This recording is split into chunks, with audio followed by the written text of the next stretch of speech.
Muraho neza mumeze mute? Imana ikomeze kubaha umugisha. Uyu munsi tugarutse tubabwira ngo The Ben, intwari y'u Rwanda cyangwa se umucuranzi wagaragaje u Rwanda mu rwego mpuzamahanga.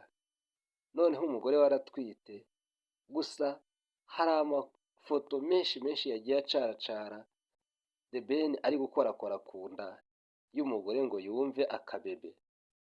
Rwose ibi byashimishije abantu benshi maze amafoto si ukuyahererekanya rubura gica. Ngire ngo nawe urayibona iyo foto rwose, aho The Ben agaragara akorakora ku nda, rwose nayo yagiye ibice bigacika. Ndetse hari n'aho byagaragaye rwose The Ben ari gukeza, ari kuririmbira umukunzi we Pamela, amwibutsa ibihe banyuranyemo by'urukundo rwabo. Byari ibintu bishimishije ndetse byashimishije n'abafana babo, ibintu byabarenze. The Ben rero yagaragaje neza yuko yishimiye kwakira uwo mwana mu muryango, kandi Pamela we byaramurenze, nawe ibyishimo ni byose. Gusa ku nshuti, abavandimwe n'imiryango nabo rwose bategereje uwo muziranenge.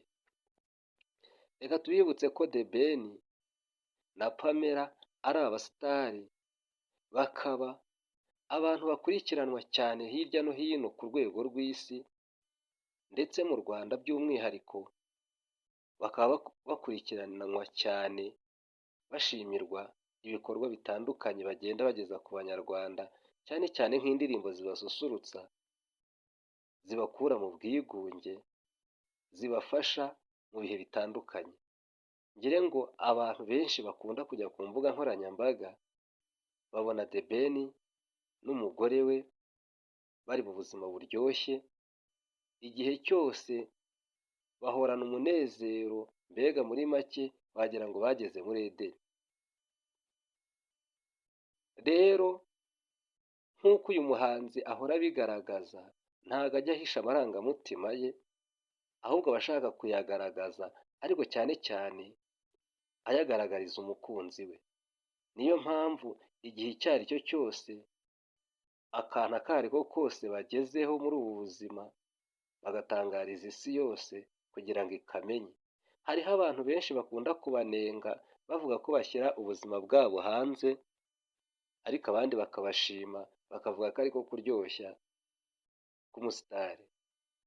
Muri make mbega abantu bacitse ururondogoro bavuga bati The Ben rwose uri umusitari kabisa, abandi bati aho ugeze urakabije. Ariko muri make ubuzima bw'umuntu burya niwe uba ufite uko abutwara, ntawe ukwiye kwivanga mu buzima bw'undi, ahubwo buri muntu wese akwiye gucunga izamu rye, kuko buri muntu wese icyo akora aba afite ikibimutera. Tekereza nawe umusitari nk'uyu niba ari kwiryohereza n'umugore we, maze abantu bakabigiraho ikibazo.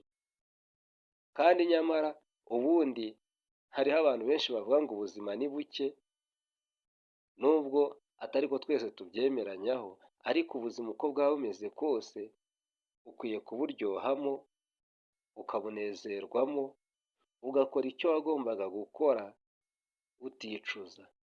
Gipfa kuba kitagayisha umuco wawe w'igihugu, cyangwa se n'umuco w'abavandimwe n'inshuti, kubera ko hari igihe kimwe nanone abantu bakabya, wenda bakaba bakwerekana ubuzima bwabo bakabugaragaza hanze, nyamara bigaragaza neza yuko bataye umuco. Ariko kuri The Ben we abantu benshi baramushima, bagaragaza neza yuko ibyo akorera Pamela n'abandi baba bakwiye kumwigiraho. Sinzi niba nawe hari icyo wavuga kuri iyi nkuru ya The Ben, aho yagaragaye abyirisha umugore we Pamela, ndetse anamukorakora ku nda yumva akabebe niba gatera neza. Muzatwandikire muri komenti mutubwira niba ibyo The Ben akora bibashimishije, cyangwa se niba hari inama nawe mwamugira. Mukomeze mugire ibihe byiza, Iyi yari channel Amahumbezi, niba utarakora subscribe ushobora gukandaho ugasharinga kino kiganiro ku nshuti zawe ndetse wakanda no kuri like, tukajya tubana no mu biganiro byacu bitandukanye. Reka twongere tubamenyeshe yuko kuri iyi channel Amahumbezi hari ibiganiro byinshi cyane byagufasha muri ubu buzima. Harimo uko wabona imiti yakuvura igihe urwaye igisebe, igihe urwaye ikibyimba, igihe icyo ari cyo cyose, mbega uburyo ubwo ari bwo bwose ushobora kuba ukeneyemo umuti wabusanga kuri channel Amahumbezi. Ikindi kandi hari inama nyinshi zagenewe umuryango zidakwiye kugucika. Niyo mpamvu ongera ukandaho ku Mahumbezi, aho hari channel nyine, maze urebe video hejuru zose uko zingana, utoranyemo iyo ushaka. Niyo mpano y'umwaka tuguhaye. Mukomeze mugire ibihe byiza,